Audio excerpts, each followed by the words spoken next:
Going back to Baghdad, what now is your view of what happened? And that was effectively, it will always haunt Tony Blair. But what's your view of the rectitude of the war? Well, I'm no fan of Saddam Hussein. He was a ghastly dictator, and I think the world was better off not having him. Having said that, I think the way in which we sold the objectives of the war were wrong and were based on a lie, and that's never good. And secondly, the way in which we went, and I say we broadly in terms of the coalition as a whole, I mean, principally the Americans, but we were their main sidekick. The way that occupation proceeded was a case study in how not to occupy a country. And it created the conditions which led to the insurgency, as we attempted to dictate our mores and values based on hundreds of years of political development. And that same factor was even worse in Afghanistan, which you might say was several centuries behind Iraq. Well, I mean, this is the point. We always seem to enter these wars without any real strategy for what happens afterwards. We see somebody we don't like, a dictator or whatever, and we say, okay, we've had enough now, we're going to go into... But they don't think through what the exit strategy is. I mean, exactly the same thing happened a few years later in Libya. Definitely. And as you say, Afghanistan was the worst. We thought, to see you must feel it more being an army man than I did. But, when you saw reports time after time, a young man blown apart with an improvised explosive device for a war that you knew was never going to be won and didn't really have any point to it. Well, essentially, in the end, in Iraq, we acknowledged that by withdrawing to the airport and sealing ourselves in and ignoring what was going on around, because we knew that, none of the generals would have put it like this, but the reality was we could expend as much gold and blood as we wanted to in Basra, and it wouldn't make any difference to the outcome in Baghdad. No. If the Americans won in Baghdad, then you'd by default win in Basra. If the Americans lost in Baghdad, then you were going to lose in Basra. Yeah. So because our government wasn't prepared to commit the resources you would need to dominate the battlefield and actually secure the conditions which, in theory, we were looking for, in the absence of that resource and in the absence of ability to dictate what was going on in Baghdad, it made total sense to occupy a position of minimizing our casualties. Okay. There was a case the other day whereby a human rights lawyer who had been involved in basically canvassing in Iraq for stories of people, and when he couldn't find the right stories to denigrate our troops, he made them up. And he got very large sums of public money expended for him to then fight these cases in the UK courts. Now, when this was all exposed, and a man called Shiner, and when this was all exposed, he didn't even go to prison. How do you feel about that? Well, I think there's a whole travesty. He created a nightmare for lots of soldiers who were facing the possibility of disciplinary action that could have led them going to jail. And it was all a put-up job. Yeah. It really tells you quite a lot about the perverse effects of the so-called human rights legislation, which often achieves the precise reverse of the intention that we have. And the Americans haven't got anything like as far down that road as we have. My own view is we should return to a position where the United Kingdom determines its rules and the way in which we are governed, and we should have no truck with foreign powers, be they collective or individual, dictating how UK citizens are ruled. But do you think in this case that would have made any difference? Because our judicial system is set up in a way whereby it can be exploited by this sort of thing. And he was presumably claiming legal aid for the people involved and so on, and racking up a bill. Now, unless we have a government that's prepared to change that, then we're not going to get much further. Well, there are two aspects to that. You're right, the government needs to have the resolve to do it. But actually, while you're tied up with the Human Rights Act and the European Convention on Human Rights, in a way that we weren't, although we were signatories, it wasn't within UK law until Tony Blair brought it in. The hands of the UK government were essentially tied by itself. So first you have to get out of that.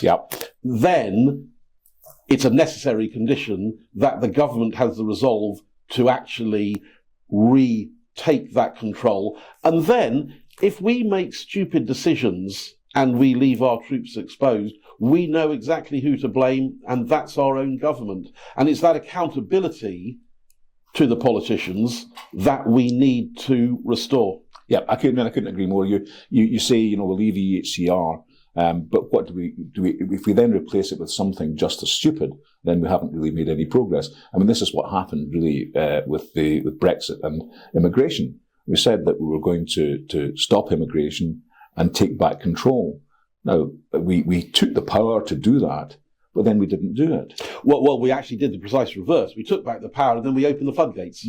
And that's the not Conservatives for you. The problem with a lot of this is that within government, there's a established set of views which are held in common by most of the elected politicians that we have in Westminster, and certainly by the officials who run the ministries. And where you've got that situation, it is virtually impossible for a government to shift unless they've got the strength in their backbenches to change the rules and reset where we are. That's why Prime Minister Truss was always on a hiding to nothing.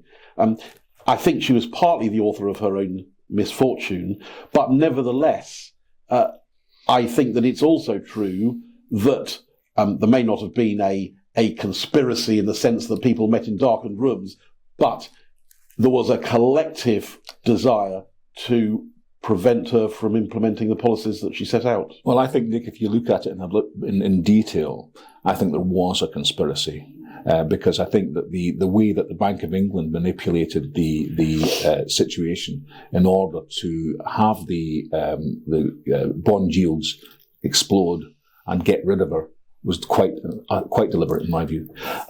It may have been deliberate from the Bank of England. I mean, I don't want to be semantic about it, but a conspiracy implies that there's a collective will to action. But I don't think it needed that collective will to action. The various actors who carried out the actions that led to that result were doing what they thought was right based on how they understood the world. The fact is, though, in my opinion, the way they understand that is entirely wrong. So I think it's highly unlikely that there was some controlling brain that was dictating how this conspiracy was going to unfold.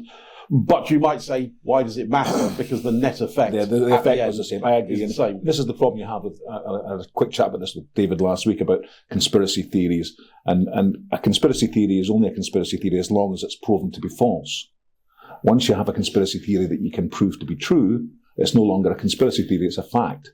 And there's also the old adage that just because you're paranoid, it doesn't mean to say... Who said I was paranoid? It doesn't mean to say that they're not out to get you. Exactly. So, that sort of thing goes round and round in circles.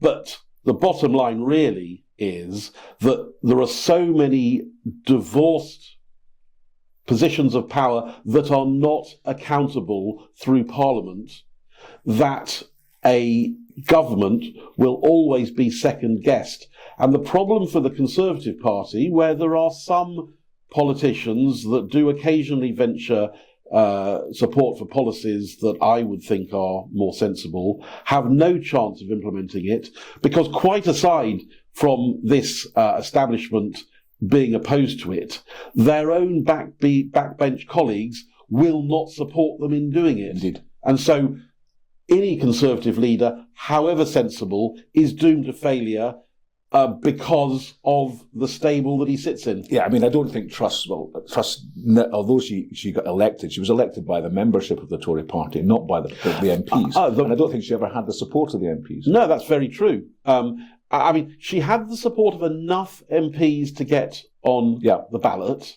but that wasn't enough to remain in office. Correct. I mean, I think time and time again, my view is that the rank and file membership of the Conservative Party are decent people who want the best for the country. The problem is they've put their trust and their hope in a set of charlatans who have no intention of delivering it.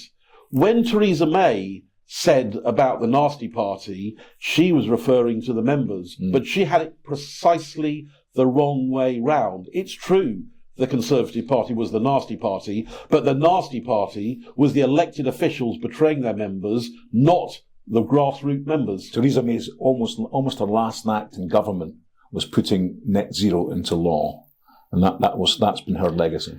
Well, if you look at pretty well all of the bonkers policies which the present government is carrying forward, they have their roots in the Conservative government. Right. There's nothing that they've thought of that the Conservatives hadn't thought about inflicting on people first.